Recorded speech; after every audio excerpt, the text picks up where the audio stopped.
Good morning, and thank you for joining us here at the First Alert Desk on Atlanta News First Plus. I'm Maria Moreau, and this is Catch Up Quick, where we're going to get into some of your top headlines and the stories we're following here at Atlanta News First.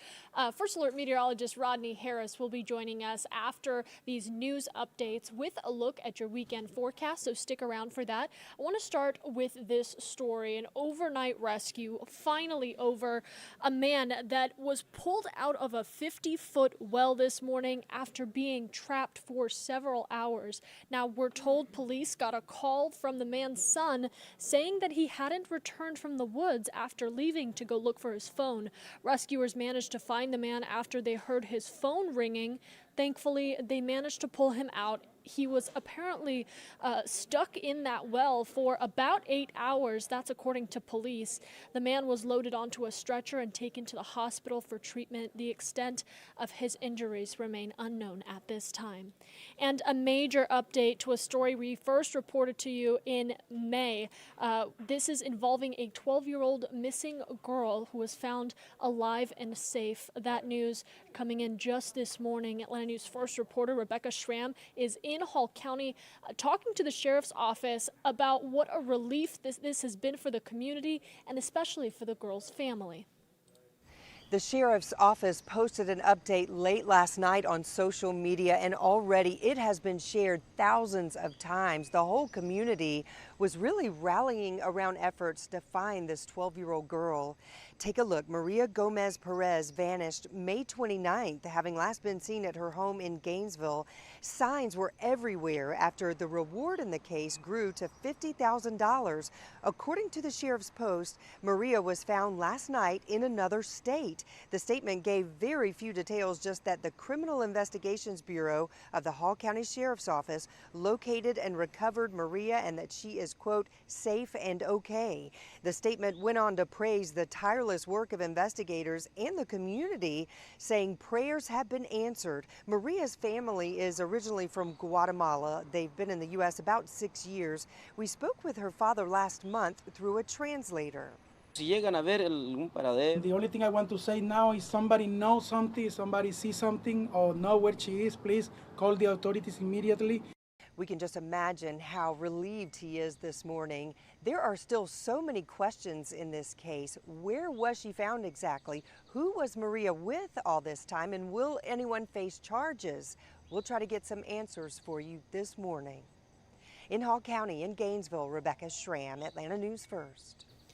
And we will be taking you to a live press conference with the investigators who have been working so tirelessly on this case. You can tune into that right here on Atlanta News First Plus from where you're watching at 11 o'clock Eastern. So in just less than an hour, we'll be back here with some brand new updates, hopefully, from the people that have been investigating this case.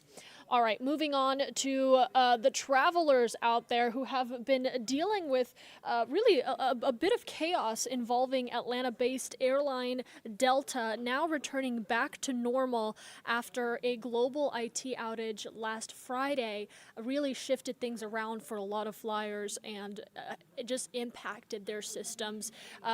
That meltdown, of course, continued for many days as Delta and many other airlines continued to try to recover. Well, now Delta is offering reimbursements for those impacted by that recent meltdown, including 10,000 Sky Miles to travelers affected. Now, they're also reimbursing any hotel, meals, and transportation expenses. The airline is currently facing a federal investigation from the Department of Transportation over how it handled last week's IT outage.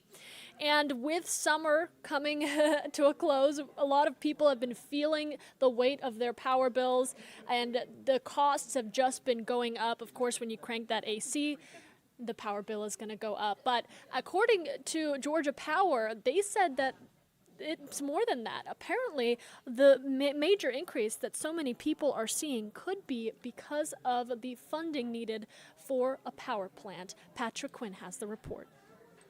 Summer winding down, power bills across the metro heating up. It has gone up. Rebecca Brown in Old Fourth Ward said her latest bill was up about $40 month to month. Everybody is saying, wow, what happened to the Georgia power bills? At a Georgia Public Service Commission meeting this week, one resident, Jean Milkey, called on the commission to intervene. There's a lot of people out there who are struggling. Sure, higher temperatures means more AC, but the heat isn't all to blame. Georgia Power has raised energy rates. We have seen a few different rate increases in the past year. Amanda Arnold, spokesperson with Georgia Power, the largest electricity provider in the state, told me their rates increased by 3.2% last August, then another 2% in January, and up another 5% in May, meaning your bill right now, on average, is about 10% higher than last summer. Some say those are low estimates. But these rate increases are helping fund Plant Vogtle, a nuclear power plant now online in East Georgia. We have a very reliable grid, and it costs money to have that kind of reliability, but it's very important, and I don't regret it. Tim Eccles is one of 5 elected public service commissioners who Gene was testifying to. The board regulates utility companies. Eccles told me never has the commission accepted Georgia Power's initial offer and always negotiates rate increases with residents in mind. You know, the thing that I'm hearing the most right now from people is that they're on hold for more than 30 minutes with a power company. That bothers me. That's too long.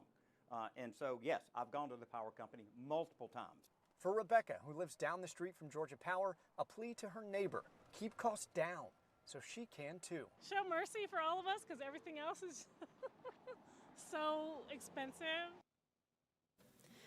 Yeah, everything is definitely getting more and more expensive, it feels like. All right, let's talk about Six Flags for a minute. New rules implementing today aimed at keeping you and your family safe at the popular amusement park.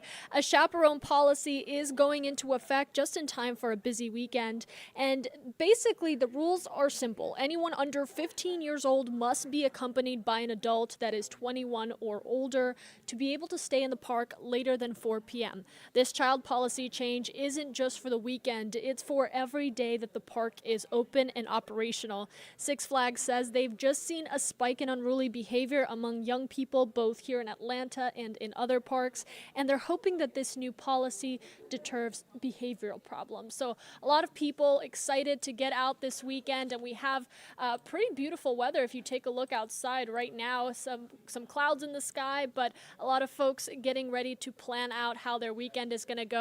First Alert meteorologist is going to, Rodney Harris is joining us with a look at your forecast. And good morning to you, Maria. Happy Friday, everybody. So that is the story. That's how it looks right now across metro Atlanta. As Maria mentioned, mostly cloudy. So, of course, we actually started this morning completely cloudy, a lot of moisture in the air. What happens in an environment like this, because it's so humid in the mornings when the temperatures are at their coolest, you get a lot of clouds and fog that develops. But as the temperature starts to warm up, the air can hold a little bit more moisture, so you start to see the clouds scatter out, and that's what we're seeing right now. And we will see some sunshine throughout the course of the afternoon. So we'll call it mostly cloudy this afternoon. We're up to 76 degrees right now. In terms of your rain, the rain coverage will be lower than it was yesterday, but there will still be some scattered showers and storms out there, particularly in East Georgia today. So here's our forecast model. Starting at lunchtime, we're still dry in metro Atlanta, so you'll be just fine if you're headed out to lunch today. And then by 2 o'clock, here we go with those showers and storms redeveloping, not much. And this will really start in the mountains. And as you can see, it's impacting everybody from Atlanta eastward. So if you're west of Atlanta, your chance of rain is lower today. If you're east of Atlanta, Gainesville, Athens,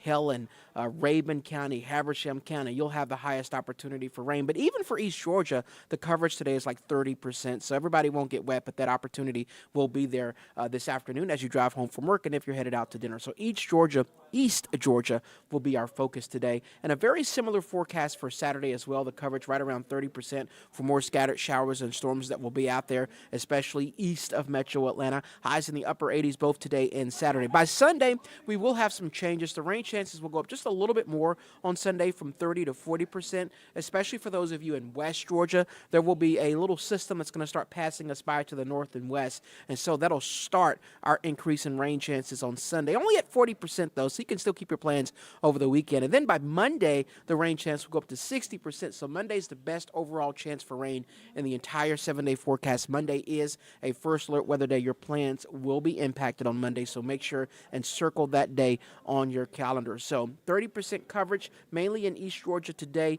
Same story for Saturday. Slightly higher rain chances on Sunday at 40%, but 40% is still relatively low. Monday's the day you want to circle on your calendar as you're getting back to work next week. And then after Monday, we'll keep at least a slight chance of rain in the forecast throughout the rest of the week. We're just in that pattern this time of year when even when we don't have a specific weather system impacting us, just because it's warm and humid outdoors, you can get those random summertime storms popping up. So that is a look at your 7-day forecast. The weekend, especially the first part of the weekend, looking better. You can keep your plans, including today. We hope that you can get out there and enjoy it. But again, stay tuned because there will still be a storm or two in East Georgia, and we'll keep you up to date on that throughout the course of the afternoon and evening. So we will have our next update on Atlanta News First at noon. Updates are always available in the First Alert Weather app. Have a great weekend, and until next time, we'll see you soon.